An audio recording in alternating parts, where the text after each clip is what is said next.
The information in this podcast is current on the day of recording. It is general advice only and does not take your personal situation into account. It may not be suitable for you.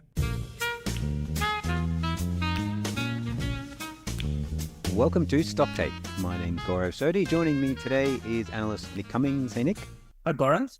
And all the way from Assassination Capital is Graham Wickham. Hey, Gaurav. All I'm hearing in the news, Graham, is like terrorists getting murdered by governments responding, ambassadors being pulled. What is going on over there in Canada? It's the Wild West over here. Vancouver is, I always suspected. Now it's been confirmed. There you go. Where exactly were you, Graham? When it happened. Okay. Yes. Right. Well, we've got a couple of topical things to discuss today. The top of mind really is the disaster swiftly unfolding, perhaps continuing to unfold at Star Entertainment. A stock that, if you had told me 2 or 3 years ago that this thing would be trading at 60 cents or maybe less than 60 cents, I just wouldn't have believed you. I thought there would be no way that could have happened. And yet here we sit. So Graham, tell us the latest fiasco with Star, and then maybe we can start to unravel how the heck we got here. Yeah, I mean, it's just a mix of, do I want to feel sorry for this stock or what have they done to themselves? It's just been one bit of bad luck and bad news after another. The latest thing is that they're raising capital for the second time in under a year to repay a bunch of debt that they had coming due kind of early next year. Sure. So, yeah, they had an $800 million capital raising back in February, and they're now raising another $750 million now, inflating the share base by 77% or so. Wow. And diluting all the shareholders in the process. And maybe we shouldn't talk about this on the podcast because it just grinds my gears that the CEO making these decisions doesn't own a single share of stock. So he isn't impacted at all. He's got all the upside, none of the downside. Yep. And it's just a classic example of the difficulty of valuing businesses when the CEOs don't have skin in the game. Because we could do all the maths on Star, run all of our valuation techniques and come up with a number. But when CEOs can do this kind of thing, it changes the equation in kind of an unpredictable way. That Star continues to look undervalued. But as long as management doesn't really care about shareholder dilution, it's very difficult to come up with a number that really reflects it being undervalued. So, yeah, bit of a tricky situation. I can't help but comparing it to what's happened with MinRes over the last few weeks. Mineral Resources, of course, stock that we've liked for a long time. They went to the bond markets and raised over $1 billion in the US bond markets. And there was some speculation that MinRes was going to raise equity. And it has an enormous CapEx requirement over the next 2 years, and probably more than $2 billion than just been over the next 2 years. It's a $10 billion business. So it's a considerable amount of money that they're spending. And they've already got a fair amount of debt. So there was some chatter that they were going to raise capital, but because Chris Ellison owns, I don't know how much, a huge amount of stock in that business, he just does not want to dilute himself. So he's managed that share count really tightly, and that's the difference you get from someone who thinks of himself as an owner of the business. And you listen to Chris Ellison speak, and it's always his business. You know, it's his business and his passion. He started with his credit card. $10,000. It's now a $10 billion business. He's everything of himself is inside this business, right? It's such a different way of running things than, a CEO is parachuted in from another company, sees risks and tries to solve problems with complete disregard for what that does to legacy shareholders. Yeah. Objective is a similar case where Objective's a good one the as well. CEO owns a ton, and so of course he doesn't take these kind of decisions lightly. But in Star's case, Cook has come in and he's solving the problems, but he's solving them in a way that I mean, it really didn't. What kind of frustrates me with this one as well is that it didn't really need to happen. They had a perfectly reasonable plan of selling some of the assets and then leasing them back, some of the property portfolio and then leasing it back. Would have patched up a ton of the debt issues that it had, and you wouldn't have this kind of dilution. Why did they do that, Graham? That sounds like a very reasonable thing to pursue. Well, yeah, to me it was on track. Everything seemed like it should have gone that way. They tried to sell Treasury before, and then the deal fell through. I can't quite remember why now. But then, yeah, I mean, they've still got other assets that they can work with or try and resell Treasury. So I think this was just an easy, quick fix. Maybe they felt that the deadline was coming a bit too close to refinance, and so they didn't want to push their luck. But yeah, I mean, this was just a savage capital raising. They were raising it at such a low price, such a low valuation for the business, and it's actually hard diluting everyone in the process. There are some cap raises, some dilutions that you just cannot recover from. It permanently increases the share count so much. I can't see how they recover from this. I think this is a lost cause now. I mean, I agree. I think that between these two capital raisings, they've inflated the share count so much that, yeah, realistically, it's not going back to $3 anytime soon. Well, I don't think it's going back to $2 anytime soon. Or, I mean, that probably is the case. But I mean, it still looks undervalued today. That I could make the case for it being worth over $1 in the right light. But so, yeah, I mean, at today's share price or at the issue price of 60 cents, it still looks like good value. But you just don't have that assurance that management won't pull this same trick again next year when it wants to raise capital to buy something or refinance or whatever. So, yeah, we decided in the end to, even though the stock continues to look undervalued and maybe some very risk-tolerant shareholders might want to continue holding or participating in the raising, there's just too much uncertainty around the business, the regulatory environment, management's kind of mishaps that it's hard to recommend it as a buy at today's price or recommend participating in the raising. Nick, what's the key lesson here for you as an outsider who I don't think has ever bought the stock? I've never really heard you discuss it, so I assume you're not really tempted by it. But what does this tell you about either the business or the industry? Yeah, I think for the casino industry, or for a casino, it's essentially, particularly in Australia, a license to print money, or at least it should be. It should be. That's what everyone assumed, yeah. Yeah, and I think the lesson here is, even if it has that license, if there's debt on the balance sheet, no matter how good the company is, if there's debt on the balance sheet, you are beholden to creditors if things go wrong. Yep. And that's what equity holders are unfortunately finding out. I mean, I think I read back on some of our some Graham's research, and underpinning our thesis only a year ago was $2 worth of property on the balance sheet. And that property value hasn't changed, but now it's being shared with 60% or 70% more shares, and it's now worth 60 cents. And everything's gone wrong, but if you have debt on the balance sheet, at some point you're beholden to creditors if those things occur.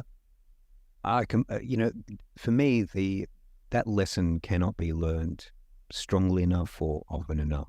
The dangers of overburdened balance sheets, no matter how good you think the business is. A lot of the time we'll think, or management will say that the business is quite stable, it can handle a lot of debt. I still think we need to be very vigilant against these heavily geared businesses, because look what's happening here. Sorry, go ahead. And another example that you never thought was going to happen was airports and a pandemic. Yeah, well, that's and that's again a monopoly asset with regulated revenues. You think nothing can go wrong, and they can be geared 5 or 6 times to their earnings, but things do go wrong. The one I was going to go with was Cleanaway, which a couple of years ago. This is a contracted business to local councils, a very stable revenue base, but they just geared themselves to their eyeballs, got into some sort of trouble with acquisitions. The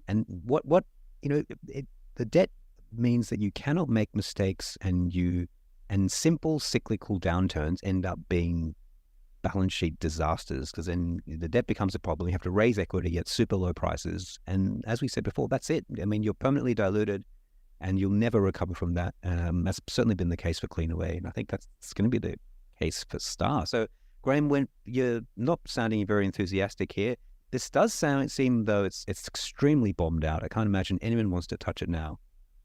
But you're saying that's probably... Yeah, that's the flip side. I mean, that is, I still look at it today and I can... Yeah. It does look undervalued. That if you assume even kind of modest growth, if it cleans up its act, it gets through the Austrac fine unscathed and all of that, it does look undervalued today. So people who want to take a punt on it or who want to participate in the raising and maintain their stake, then there are rational arguments for it. But at the same time, there's just so much risk still built in, particularly managerial risk, that if you're even a little bit hesitant with that kind of stock, or you're not going to be able to maintain your cool when the next bombshell hits, then it might not be for you. For me, it's the calculus is slightly different. I just don't want to invest in a business where it's clear that management aren't acting like owners. I completely agree with what you said before, Graham. That there seem to be obvious alternatives. The business is sitting here with an enormous asset base, and instead of trying to monetize that asset base, which by default involves shrinking the business, you have to sell maybe the best part of the business.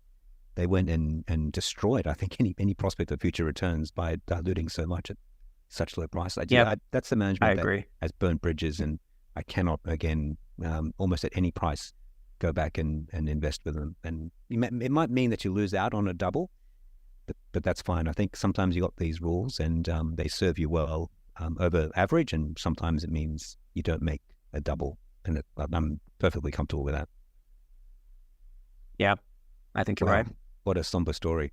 Okay, let's move along to... Oh, actually, let's insert and let's have a little break now. Starting now. If you like the sound of our investing approach but you're not yet a member, visit intelligentinvestor.com.au and take a free 15-day test drive of our membership. You'll get immediate access to all our current buy recommendations, model portfolios, and engaging educational research, tailor-made for people who want to manage their own money. That's intelligentinvestor.com.au for a free 15-day trial. No credit card required. I realized that we don't actually have to wait for the break to go on. Before we were sitting here quietly, and then Riyad was like, "Oh, guys, you don't actually have to sit there and wait for the break to go." For 30 seconds, we imagine it in the background. I'll just insert it. All right, I'm afraid the next segment is no sunnier than the last one. I listened to an ASX presentation from the ASX Mid and Small Cap Conference from a company called Superloop. And Superloop may be familiar to some listeners, members, because it used to be a darling. It was set up by Bevan Slattery, who is the founder of NextDC, Pipe Networks, Megaport. He's got quite a cult following in the markets, and this is one of his darlings. It was set up to build and own fiber assets. Several years ago, it built up a large collection of self-built fiber in Australia, and then a big bunch of fiber they built in Singapore and Hong Kong. And the idea was just to monetize that fiber. And I think what the business learned was that fiber isn't valuable in itself. Fiber is valuable if you have, it's like a road toll. If you have that monopoly connection from two places that really require connection, then it makes no sense to replicate, and your fiber becomes super valuable. But if you're just connecting fiber to areas that aren't in demand and aren't all that valuable, then your fiber is worthless. And that's exactly what Superloop found. They sunk hundreds of millions of dollars into building fiber that just did not seem it was needed or required at all. For me, this from the very beginning seemed like a company that was furiously trying to build something to sell something, the story to investors.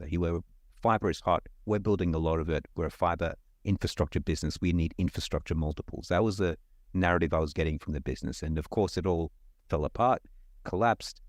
The stock's been a disaster. They've had to sell all their international stuff and some of their local stuff, and and it's now switched gears, and it's now an ISP. So it basically resells NBN. It's retained some of its fiber, so it sells NBN, but also has its own fiber they can piggyback off. So it should, in theory, earn better margins than the typical NBN reseller. I don't see that being the case so far. In fact, I think this is the inferior business to Aussie Broadband, but that's beyond the point. This presentation from the CEO, it was just, I was thinking about Superloop because I thought the business model has changed. They've got new management in charge now. Their financials are turning around. And so this might be a turnaround story. Often I find a business that's failed in its first version, when it then morphs into something else, bad memories of the initial version stop people from buying it. And so it can be an opportunity if you're willing to be flexible. So I was listening to the presentation, and the management just said, we've had a bit of an interesting history, and went through a journey. We've been on an interesting journey. Thanks, Graham. That's right. It's always a journey. He went through and sort of talked about the business without any mention to Superloop 1.0, to any of the lessons they've learned, to the disaster that this business is, to the cost to so many people. Just completely ignored it, glazed over it. And then all his plans were all revenue targets, all financial targets. The transformation strategy is called double down again, it's called. And so the whole point, the whole corporate strategy is to double revenue. That is the corporate strategy. And the lesson from this is, if you hear a CEO talking about corporate strategy and it's all about financial metrics, we want to get our margins to this level. We want to get our revenue base this level. We want to grow to this size. Just run a mile. The strategies, the transformation strategies that work are the ones that have something to do with adding value to someone else, that create value for a customer. And a good counterpoint to that is Telstra, which had its T20 strategy, which is really about reducing the complexity of the plans. And so customers were offered not 1,000 plans, but something like 20. It reduced its number of plans it had on offer from about 1,000 down to 20 something. And that's something that's worth pursuing. Other success stories have often used a benefit to the customer to drive improvement internally. So when I heard that this company is all about just doubling revenue, I just thought, I'm not prepared to invest in this. And I just wanted to make that clear that we've looked at Superloop, the disaster's over, but I don't think recovery is underway. And I would not touch this business at all. But there's a perfectly awesome competitor in Aussie Broadband who's just doing all the right things. In fact, if you want to line up a good company versus a crap business, line up Aussie Broadband and Superloop, compare the two, and you have a perfect illustration of what good management looks like versus poor management, what a great business looks like versus a lousy business, and the kind of business you want to get involved with against one that you want to run far and fast from. That's the end of my rant. Thank you for indulging me. Guys, do you guys own or ever thought about owning Superloop? I haven't. But I agree with everything you said. I had a look at their financials this morning, and the other thing they've doubled down on is their share count. It's up fivefold. Thank you. Yeah, you're right. It's a disaster in the last 5 years. And it looks like one of those stories where one of those stocks where the story's changed. There's been multiple acquisitions. I think they acquired Big Air. They bought Big Air. As you said, the new management team, and to hear that that they have no accountability to the prior mistakes, and seeing the share price fall from $3 down to 70 cents, and all this destruction of value for their shareholders it's quite disappointing. It seems like an obvious avoid. Avoid is too nice a word. I just run really far and really fast from that one. Double avoid. Yeah, I'm sure we'll get letters from them, but yeah, I'm happy to read them. All right, so let's do. Should we do a break, or Nick? I'm really keen to hear from you about it. Let's leave from you, Nick, because I think you've got a fascinating story to talk about. Nick's been doing some work on Nvidia and wrote a cracking article. I thought one of the best pieces I've read on Nvidia, and there's been so many people writing so much on it. So this was great, Nick. So tell us, first of all, why is this stock worth looking at, and what did you discover when looking at it? Yeah, well, I mean, like everyone else, I guess what piqued my interest was just how much hype was behind this one story. It's $1 trillion business now, Nvidia. Just say that again. It's $1 trillion business. Yeah. I looked at this briefly a few years ago. It was only $100 billion. And even then it looked like a big, expensive business. And it's 10 bags since then. It's incredible. It's 10 bags since then. And I think it's in 100 baggers since 2013 or 2014. Wow. Which is just incredible over that short a time period. But if you even rewind back to last October, the stock's up, I think, 4 or 5-fold. Which, since October? Since October last year, yeah. So I didn't know that. Wow. If you put numbers behind that, it's a $200 billion or $250 billion business going to well over $1 trillion. It's just got another planet. Yeah. But why it's interesting is Nvidia are a monopoly, a virtual monopoly in graphic processing units or GPUs. And this is important right now because these chips are used to improve and train artificial intelligence models and applications. And that's where a lot of the hype behind the share price has come from. But you are now starting to see that come through in actual financial performance. This isn't just hype with, no substance. There is a lot of substance behind this. And even at $1 trillion valuations, rather, there's scenarios where this share price could actually be good value. Wow. So it's not. It's not a stock to write off just because it's up, tenfold in the last couple of years or 5-fold in the last year. So, Nick, when you say the financials are coming through, are you talking about revenue or profit or free cash flow? I mean, what numbers are improving? All of the above. So, right. Okay. I guess if we rewind a bit, I might just go back to where this business started. So, Nvidia was originally designed GPUs were originally designed to improve gaming. And this was in the early 90s, mid-90s. Previous technologies relied on central processing units or CPUs that are dominated by Intel and Advanced Micro Devices or AMD. And they use something called sequential processing or one task at a time. And that was... Please, I know what sequential processing is. You don't have to patronize us. We're not in grade 2. Yes. Well, anyway, that delivered really poor performance for gaming. And then GPUs came along and they did parallel processing, which is just allowed simultaneous calculations and rendering of graphics in real time. And it made for a much more realistic gaming experience. This was actually a pretty crap business because there was about 90 competitors, gross margins were in the 30s, and it was very cyclical around PC launches and console launches. Fast forward a decade into the mid-2000s or the early 2000s, and researchers actually realized buying a GPU from Best Buy was actually better at calculating large data sets than Stanford's supercomputer. Wow. Which is kind of amazing for a couple of $100 off the shelf.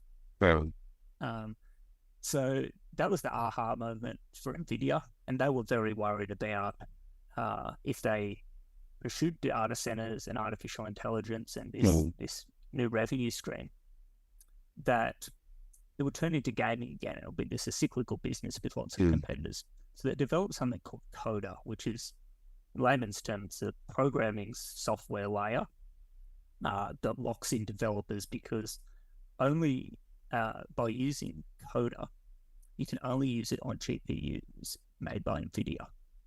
And so when you use this software, you can manipulate the GPU to really improve the performance of the application you're creating. So medical images or weather forecasting or training a large language model like ChatGPT.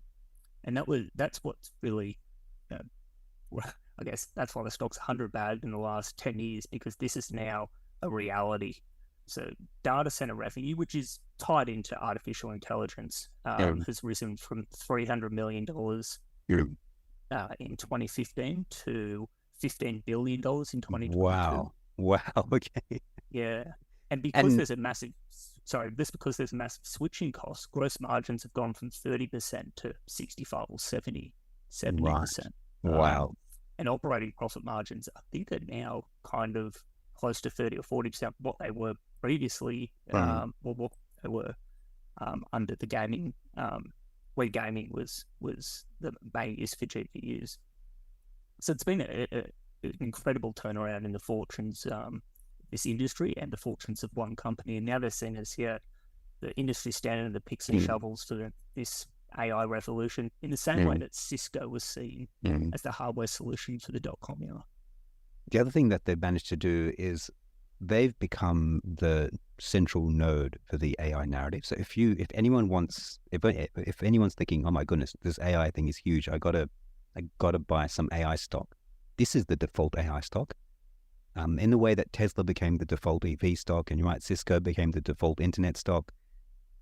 Sometimes no one teaches you this stuff, but might be worth learning how to identify some of these meme stock potentials.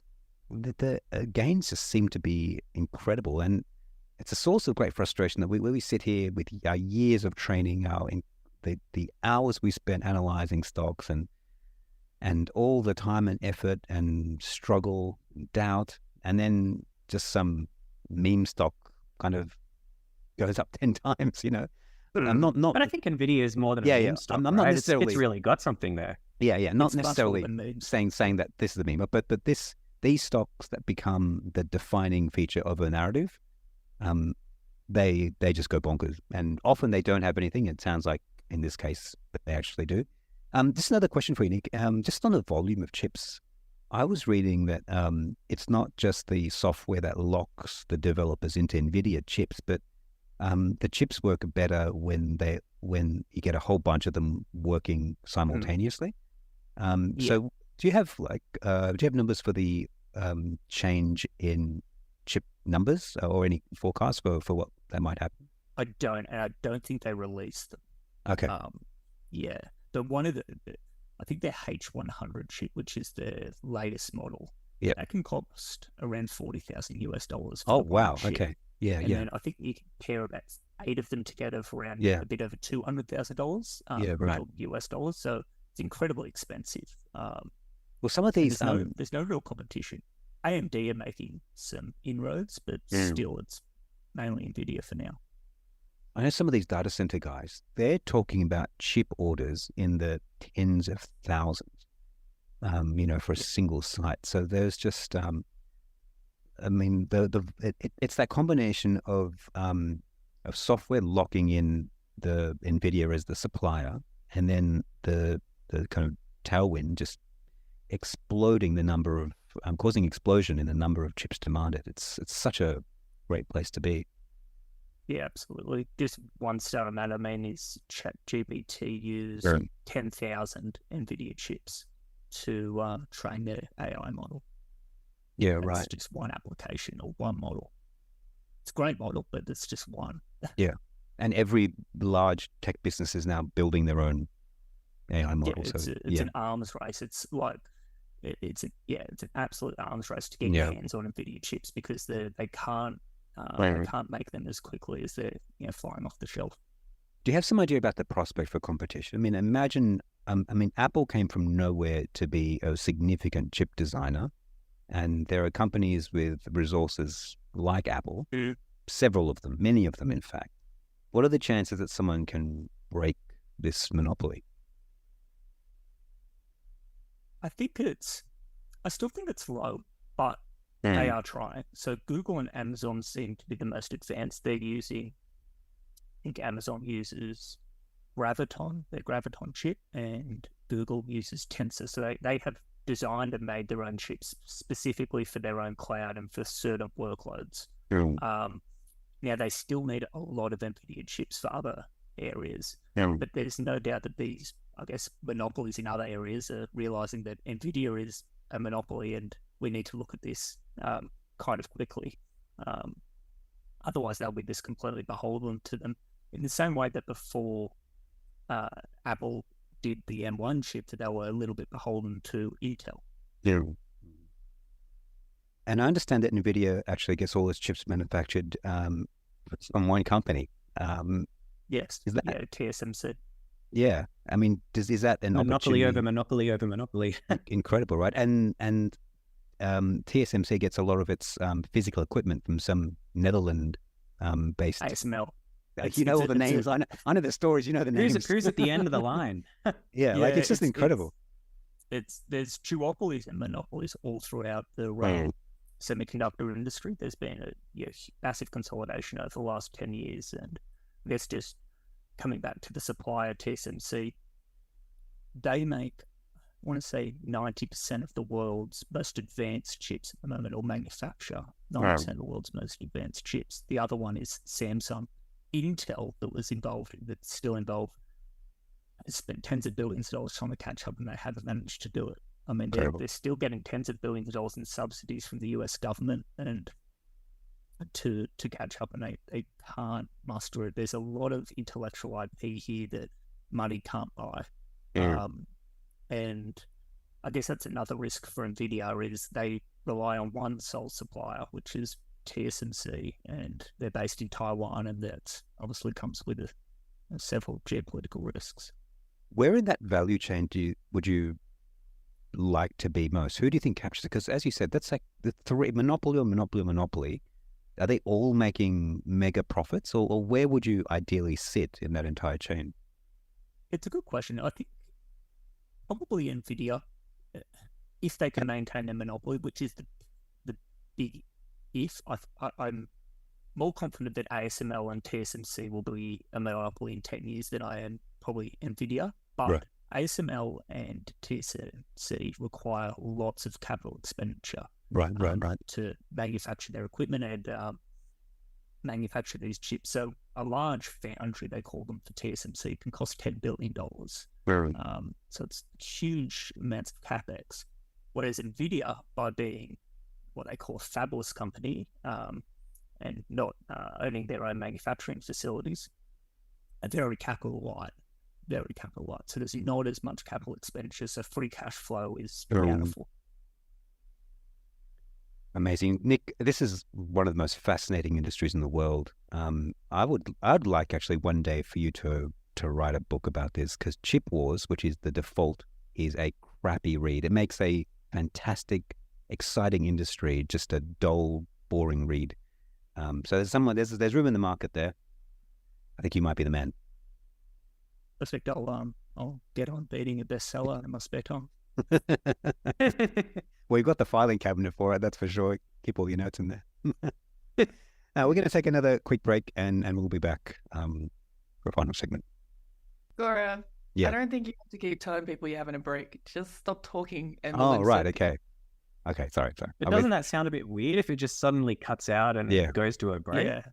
Yes, Steph, geez. No. Get with it. Get as long onto as your intonation goes down and it's clear that you're ending a topic or sentence, we can stitch it in. But you don't have to make like a big announcement about an ad every time an ad is kind of coming.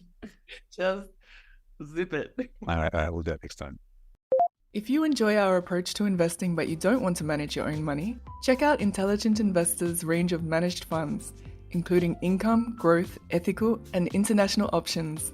Decades of research and experience are distilled into these 4 managed funds, with a focus on achieving outsized investment returns. Check out our performance track record, fees, and approach at intelligentinvestor.com.au/funds-overview. That's a mouthful, so once again, that's intelligentinvestor.com.au/funds-overview. Graham, we have an interesting question that we ought to discuss. Yeah, so this is our segment on member questions that we now are very religiously going to adhere to. Yes. We had a question come in from Sonal this morning, who, I won't read the whole thing out, but essentially she said that she prefers to buy stocks that are in the $1 to $20 mark instead of the $100 to $200 mark. And I think it's an interesting point, because her reasoning was that stocks with a lower share price then have more room to grow, because you just have to add an extra $1 and suddenly you've doubled it. Whereas for a $100 stock, adding an extra $1 is just a 1% gain. And I think it actually gets to a very common myth in investing. Definitely early investors can fall for it. I did. Many other people that I've spoken to seem to have had that experience too, where you feel that the share price itself is somehow going to reflect what the opportunity is ahead of it. So the kind of typical thing are these kind of 1 cent stocks where you think that if you buy a stock that's only worth a cent, then that has a much bigger chance of growing because it is so low to start with. And the point is that isn't really the case, that the share price can be manipulated by management by things like stock splits or share buybacks or new stock issuances, as Star reminds us. But that share price can be controlled to some extent, not kind of in day-to-day movements, but there's definitely an element of control from management of whether they want a $100 stock, a $20 stock, or a $1 stock, or a 1 cent stock. So yeah, it has nothing to do with the company's underlying value, and it doesn't have anything to do with the ability of the stock to grow, but it does reflect whether management want a particular kind of ballpark figure for where their share price should be. What are your guys' experience with that? Did you have Nick? that same experience? Nick? I didn't. I think I sort of grew up looking at Berkshire Hathaway a lot, and there's so much literature around why they weren't doing stock splits, and that share price went from 300 to 1,000. I think now it's at 500,000 or maybe 700,000 for the A-class shares. So I That's guess, a good example. Yeah. yeah, having that in the back of my mind, I never really looked at it that way, but I've certainly heard that from other people, and it is probably a common error that individual investors face. I must admit, it never occurred to me to think about it that way, but I can see how that would happen. I can see why it would be tempting to think that way. But so I'm kind of curious if it didn't happen for you guys, because I always kind of assumed that this was just a progression of investing knowledge. How would you have known that it wasn't the case if you hadn't already learned about stock splits, share buybacks, things like that? Because I know that when I first started, I mean, this is going back to like pre-teens, I didn't quite make the link that the share number, that the share count can change, that the value of each share can then change because the number of shares on issue can each change. So how would you how did you come to it? Maybe it was just a quicker learning curve. I think like most early investors, I was very quantitative and numbers focused when I started investing. And I always looked at stocks in terms of market cap. So how much profit am I getting for this market cap? And I used to calculate all these ratios, and then that's the way I looked at it. And then the share price would just become a function of the market cap.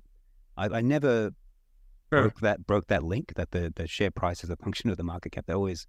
I didn't realize that you could separate those two. They all seem to very logically sound to me. But I did economics and finance, and so I had that knowledge from very, very early on. I suppose if you don't have that knowledge early on and you're looking at share prices every day, then that's the way you tend to see value in terms of the share price. And that's just, you want to break that habit as early as you can. This is such a dangerous way to invest, just psychologically, seeing prices moving up and down rather than the fortunes of the real companies, real businesses changing. Yeah, definitely. I think that's maybe one of the most important lessons you can get in investing, is that the value isn't the share price. They're two separate things, and your job is to work out, is the difference big enough that it's that it offers a margin of safety for you to invest. Yeah. No, you're right. I was just going to make this point, Nick, and I'll throw it to you. The single most important lesson for any newish investor to learn is to think about stocks as businesses and not in terms of shares. You're buying a piece of the business. It's the most important lesson. Sorry, Nick, to cut you off there. Go ahead. No, this came up recently in the pandemic with a few of my friends that had seen Webjet and a few other shares halve or down 80%, and they thought, oh well, travel's going to recover, which it has. That was a sound, rational thought, and that these share prices could recover to their previous highs. but they didn't realize that actually they're going and diluted themselves, or these companies are diluting themselves 50 or 60%. So it's an important point to, and we've talked a lot about dilution and what it does to future returns this podcast. That pie can be split many times over. They can just keep cutting smaller slices for you. Nah, making me hungry, Graham. Pies and slices. It's getting close to lunchtime. We want to wrap this up, but Graham, in that question, there was also a point that I wanted to address that you haven't read out yet. But there was the Sonal also asked about there only being 6 stocks on the buy list and expressing some disappointment that we couldn't find more stuff to buy. And I just wanted to address that, and I'll give you guys a chance to say something about that as well. But I think I just wanted to highlight that there are really two times that we really earn our money in this business. One is staying incredibly disciplined when markets are rising and people are getting carried away and valuations look high. We earn our keep by doing nothing. Like doing little in those times is incredibly difficult and incredibly valuable. And I would suggest that we're doing our jobs by maintaining discipline and not searching for things to put on the buy list, to have things on the buy list. We've maintained discipline and only upgrading things as they become, as value appears, and having disregard for the business, really, because I know everyone is aware that it looks terrible that we have very few buys. So we live and breathe by subscriber numbers, and it's not good for business to have such a small buy list. But I think we're doing the right thing there by maintaining discipline. The other time we earn our food, we earn our dollars, is when there's panic and blood, and that's a chance to upgrade. And I think the team did that brilliantly during the COVID crisis. We had a buy list of almost 40 stocks at that stage, the most we've ever had, and that's equally correct. I know even that's not great for business, right? You don't want to be confusing members with a huge amount of potential stocks to buy, but that's also the right move. So those 2 times, being aggressive when everyone's fearful, being disciplined when everyone's aggressive, this is when we earn our keep. And I think we're doing the right thing. I understand that from a member's point of view, it's not ideal. You want more things to buy. I'm sure you've got a portfolio you want to fill. You have goals you want to reach. This is a long game, and I think what we're doing is right here, and I hope that's clear. Yeah, and I think also portfolios are constructed. Well, the best portfolios aren't constructed kind of in one sweep. Sometimes you might might suddenly inherit some money or something or other that means that you do need to suddenly put a lot of capital to work at once. But It's okay to take your time. That, like, if you buy your favorite stocks on our buy list now, and then a few more at the end of the year, and then a few more mid next year or something like that, you can build a portfolio over time. And it does kind of, the buy list does breathe in a sense. There's very often these increases and decreases in the number of stocks. And you got to kind of roll with that you pick your favorites and what you understand the best, of the investment case that you find the best at each particular time. But your portfolio itself probably shouldn't be suddenly going to 3 stocks, suddenly going to 40 stocks or whatever. You're better off to buy and hold for the long term, and then add them gradually as those opportunities kind of present themselves. Nick, anything to add? I mean, to me, I just look at my personal portfolio. It's very similar in terms of probably holding more cash than I have done probably ever. And that's not a call on the macro environment or interest rates rising or anything to do with that. It's just some of the previous positions that I held have risen to valuations that I thought were too high. And so I've sold some, and I haven't found new opportunities to redeploy that capital. But I haven't felt like I've been forced to do it. Money's earning 5% in the bank at the moment, so it's not the end of the world. But I think remaining disciplined when valuations are high is just so important. I think John might have mentioned maybe on an earlier podcast, that when the buy list generally shrinks, it's been a pretty good indicator that valuation's quite high. I'll also throw a tease out there that from the stocks I cover, Lovisa, Mac Telecom, MinRes, and RPM Global, probably 4 of my top 5 positions, they're all within a whisker of being upgraded, less than 10%. Sometimes, a couple of percentage points of being upgraded. So there are a lot of decent businesses just on the brink. And, Auckland Airport too, we throw that one in there. Yep, that's a good one as well, Graham. So if we stay patient and you can also act without us pulling an official trigger. We actually have to have lines in the sand, but in reality, you want to be slowly entering and exiting well before I think those lines in the sand are crossed. If you're a more experienced investor, you should be able to do that. But because we're running a service for thousands of people, we have to wait for those lines in the sand to be crossed. Waiting for one day, maybe Nvidia. That sounds incredible. Nick, I'm going to pay more attention to that in future. But let's leave it there, shall we? Nick, thank you very much for your time this morning. Thanks, Gaurav. Thanks, Graham. Graham, we're going to go grab some pie. I think it's a good idea. You put the idea in my head. I'll give you a tiny, tiny slice. And for everyone else, thank you for listening.